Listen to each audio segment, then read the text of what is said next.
네, 청와대는 오늘 두 정상이 공동성명에 서명을 한 데 대해서 만족을 하고 환영하는 분위기입니다. 이번에는 청와대 취재기자 연결하겠습니다. 김지선 기자, 문 대통령이 조금 전에 공식 입장을 발표를 했는데요. 어떤 내용입니까?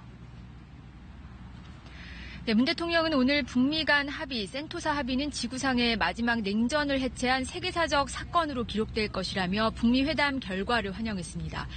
남북미가 함께 거둔 위대한 승리라고도 했습니다. 문 대통령은 지난달 26일 통일각에서 김정은 위원장을 다시 만났을 때, 그리고 어제 트럼프 대통령과 통화를 하면서 조심스레 회담의 성공을 예감할 수 있었다고 밝혔습니다.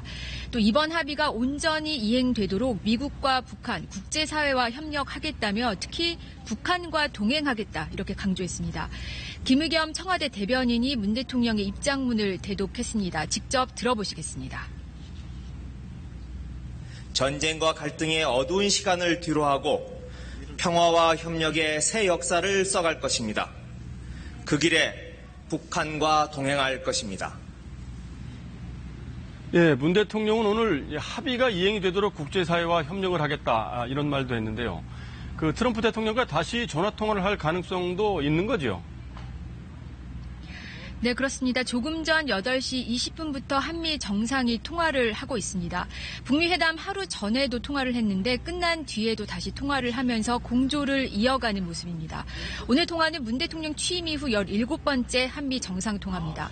오늘 북미 회담 성과를 이행하는 방안 등 구체적인 후속 조치를 논의하고 있는 것으로 보입니다. 네, 말씀하신 대로 앞으로 남은 후속 조치가 더 중요할 텐데요. 이제 청와대는 어떤 입장입니까?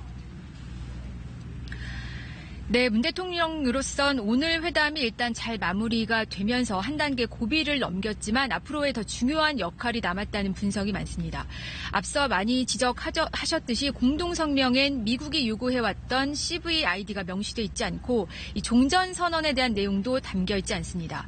문 대통령이 말했던 디테일의 악마, 즉 비핵화 세부 사항에 대한 협상은 이제부터 본격화된 셈입니다.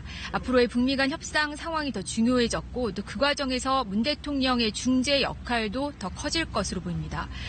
북미 회담 이후 후속 조치에도 속도가 붙을 것으로 보입니다. 당장 폼페이오 미 국무장관이 내일 한국으로 와서 모레 14일에 문 대통령을 예방할 예정입니다.